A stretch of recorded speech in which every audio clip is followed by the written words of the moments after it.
Você não se assusta ao ver um amigo, um desencarnado? Acho que ela está tentando. Acho que ela está falando de desencarnado. Não, não me assusto, não. Há uma complicação para mim, por exemplo. Se eu não perceber que ele está desencarnado, ocorre algumas vezes, diante da minha mediunidade estar muito aflorada, época de psicografia, ou algo que vai acontecer, ou algo em que eu estou, né? Então, pode ocorrer. Isso é que é o mais, é mais profundo para mim, é quando eu não sei definir. Mas desencarnado não. Às vezes eu tenho um pouco de receio, e não é medo, mas é o receio porque eles conseguem tocar em mim, quando alguns estão um pouco desesperados e não sabem ainda como eles têm ainda um tato que ainda conseguem pegar. Então arranha, às vezes, aperta, mas não porque eles querem me fazer mal, porque eles não têm a noção, tá bom? Aí os espíritos também sentam na mesa com você para tomar café? Sentam. Sentam para tomar café, sentam quando eu vou almoçar, me acompanham nos estudos, né? Sentam, eles convivem comigo tranquilamente. Eu consigo colocá-los na minha rotina normal e eles também. Sempre que desejam, eu sempre deixo. Eu nunca pedi para não ver, não, sabe? Mas quanto à visão, não tem a diferença de nitidez? Normalmente tem. Mas quando eu estou mediunizada, muito, muito, quando eu estou, por exemplo, psicografando livros, ou quando eu estou psicografando mensagens, porque eu não lanço os livros porque não tem permissão, mas a gente faz o processo de escrever esses livros, né? Então, quando eu estou muito mediunizada, se eu saio à rua, eu tenho uma certa dificuldade, porque eu acabo vendo todos um pouco sem nitidez, encarnados e desencarnados. Alguns relatos são de pessoas que veem os espíritos, né? Veem os espíritos, às vezes sem os pés, né? Alguns médios relatam isso. Mas não é porque eles não tenham os pés, é porque a sua visão ainda está incompleta ou por algum motivo a sua mediunidade não alcançou a projeção total. Mas todos eles têm um formato. Às vezes eles plasmam sem pés, sem braços, muitas vezes, aqueles que estão mais sofredores e que querem demonstrar. As pessoas se assustam às vezes com eles como se eles fossem espíritos ruins. Mas não é, é que às vezes eles querem demonstrar o sofrimento que eles estão a passar e muitas vezes explicar que esse sofrimento começou daqui. Então eles fazem isso, eles mostram, por exemplo, que sofreram um acidente, então estão sem pernas, né? Quando vê assim, eles mais assim, sem pernas ou sem braços, ou quando você vê os espíritos o tempo inteiro.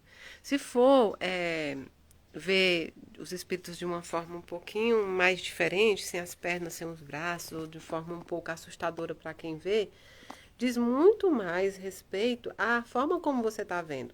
Logicamente, o Espiritismo vai te explicar de várias maneiras. Vai te falar sobre espíritos sofredores, até mesmo sobre espíritos ruins, porque existem espíritos ruins desencarnados e encarnados ainda, as almas ruins, né? Por aqui. Mas eu aprendi na prática, e aí nós não estamos falando de doutrina espírita, não estou falando aqui pela doutrina espírita, mas estou falando aqui pela prática da Mayra. Vou falar da prática. Eu aprendi a vê-los, não por uma questão, as pessoas dizem, eu tenho mais afinidade de ver um suicida, mais afinidade de ver. Não. A minha afinidade são espíritos que me procuram para pedir ajuda ou para me ajudar, muitas vezes. Então, a minha afinidade são com os espíritos. Eu não tenho essa definição. É muito mais a nossa visão que deve mudar do que o que eles são. É a nossa visão que deve mudar, né? Coisas boas, coisas que edificam, coisas que levem, né, para um bem maior. Então, quando a gente tem que dar uma notícia considerada ruim para uma pessoa, a gente fica meio perdido, né? Fica meio sem saber como fazer, sem saber como chegar nessa pessoa e não provocar até uma coisa pior do que a própria notícia já leva. Mas eu vou te aconselhar um seguinte. É muito difícil. Mas primeiro, você tem que se equilibrar, levar paz e levar amor para sua mãe e conversar com ela muito sobre essa questão de vida e sobre a questão de morte. Nós temos um Deus tão grande, um Deus tão poderoso, que pode mudar qualquer plano reencarnatório de qualquer pessoa. Nós falamos muito sobre os planos reencarnatórios, mas Deus é Deus, ele tem o poder de tudo. Nós não acreditamos em milagre como é falado, como é colocado pequeno dentro de algumas religiões. Mas nós próprios já somos o próprio milagre, criaturas feitas por um Criador tão perfeito, né? Por um Criador que tem tanto poder. Então, esse Criador que nos criou tem poder para tudo.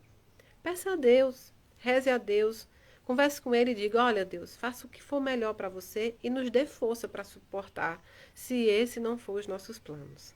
Mas, amada, eu tenho muita certeza e muita fé que você ainda virá aqui dizer para nós que a sua mãezinha está bem. E ela vai ficar bem de qualquer forma. Ela vai ficar bem encarnada aqui, se curando desse câncer. Ela vai ficar bem conhecendo o mundo espiritual. Ela vai ficar bem. Mas eu ainda vou esperar você me dar a notícia aqui que foi feito o tratamento, foi feita a cirurgia e ela está se recuperando bem. Eu tenho fé e rezarei, orarei, pedirei por ela e por vocês, tá bom? Você vê os obsessores mesmo que não queira? Mas eu não sei te dizer se eu consigo ver sem eu querer eles, não, porque eu nunca deixei de querer. Eu até quero ver os obsessores, porque assim eu posso ajudar as pessoas que estão sendo obsediadas e eu também posso me ajudar. Porque quando se aproximam, a gente pode se blindar, oferecer ajuda, rezar. Então eu nem sei te dizer, nunca houve um momento que eu não quisesse ver. Entendeu? O sentimento que você tá agora, mesmo que a gente queira mascarar ou que a gente queira maquiar, é a sensação de perda, sim. A gente sempre fala que a gente não perde pessoas, né? A gente perde coisas e pessoas, a gente entrega à pátria espiritual.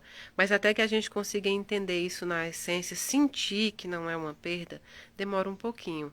Mas você vai chegar lá. Esses primeiros dias, realmente, para para se resguardar, para ter o seu processo de luto. É um processo que ainda vai angariar um pouco de tristeza em você, uma tristeza, uma falta, uma solidão. Mas lembre-se sempre que reconhecer isso, reconhecer que é preciso passar o luto, é não frear uma coisa para daqui para o futuro. Vivencie esse momento. Todos os momentos da nossa vida precisam ser vivenciados. Mas vivencie na certeza de que sua mãe não está morta, ela está viva. Só morre quem é esquecido, só morre quem nós enterramos. Já percebeu quantas pessoas nós matamos em vida? Já percebeu quantas pessoas nós deixamos de conversar? Quantas pessoas nós simplesmente nos separamos por motivos pequenos ou pelos motivos grandes que a gente acha?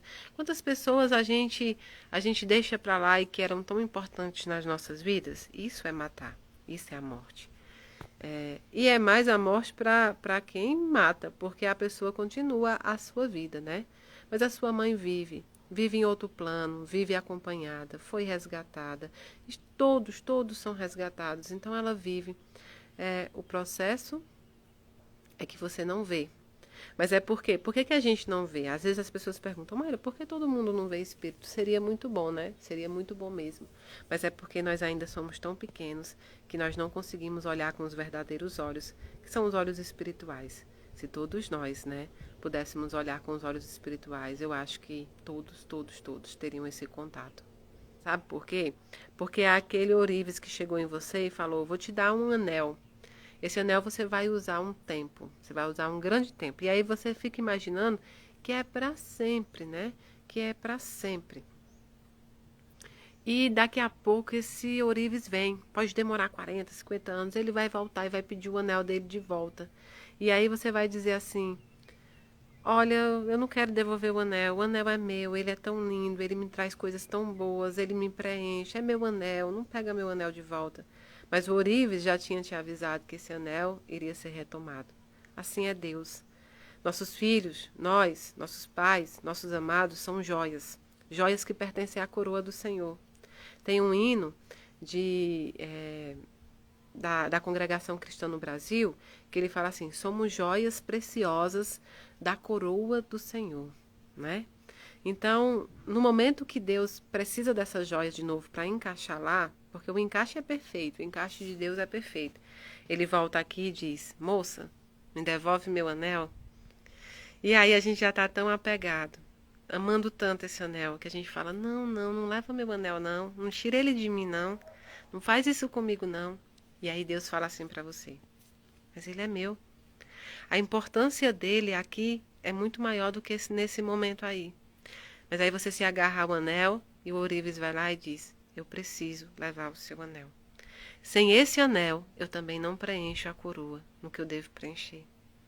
Me devolve o anel e depois ele volta para você. E depois você se reencontra quando vier para essa coroa. Mas o anel é meu. Entendeu? Então, é por isso que nós temos essa dor tão grande. É porque é difícil demais entregar o anel. Difícil demais. Difícil demais.